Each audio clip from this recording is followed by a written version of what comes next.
কখনো কি এমন হয়েছে আপনি নামাজ পড়তে দাঁড়িয়েছেন কিন্তু হঠাৎ মনে হলো মনটা অন্য কোথাও চলে গেছে?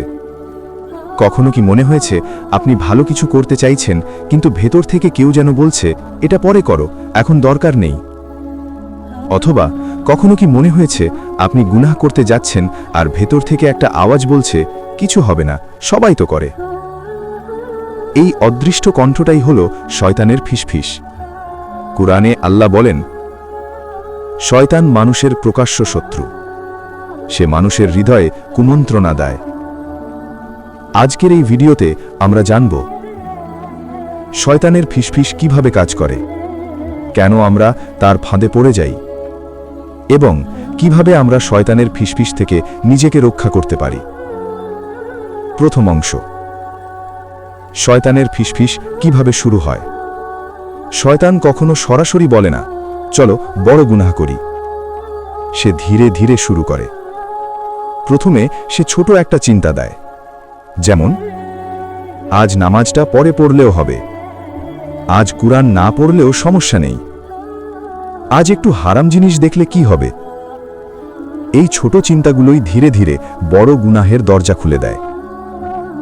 শয়তান মানুষের দুর্বলতা খুব ভালো জানে।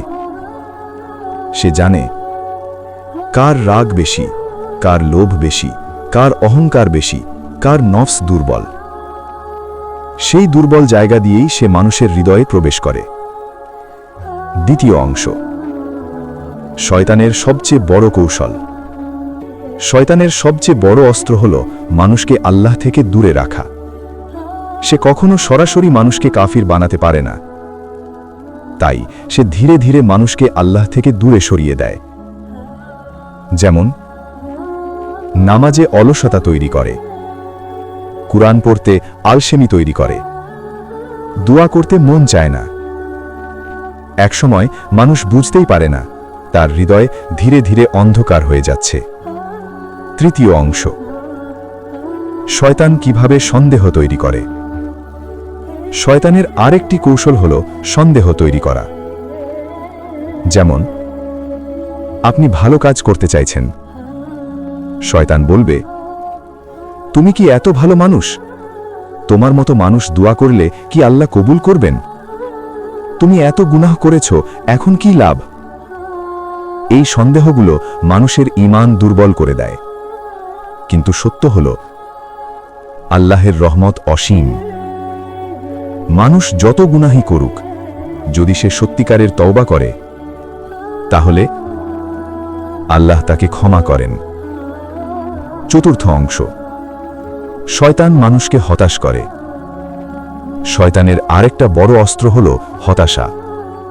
সে মানুষকে বোঝায় তুমি খুব খারাপ মানুষ, তোমার কোনো আশা নেই, তোমার জীবন শেষ। কিন্তু ইসলাম কখনো হতাশার শিক্ষা দেয় না।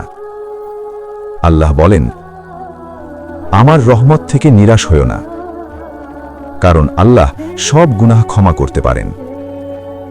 পঞ্চম অংশ, শয়তানের ফিসফিস থেকে বাঁচার 5টি উপায়।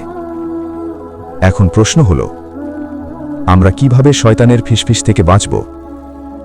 প্রথম উপায়, আল্লাহর কাছে আশ্রয় চাওয়া।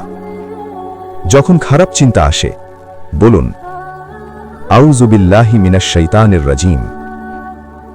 এই ছোট বাক্য শয়তানকে দূরে সরিয়ে দেয়। দ্বিতীয় উপায়, নামাজ ঠিক করা।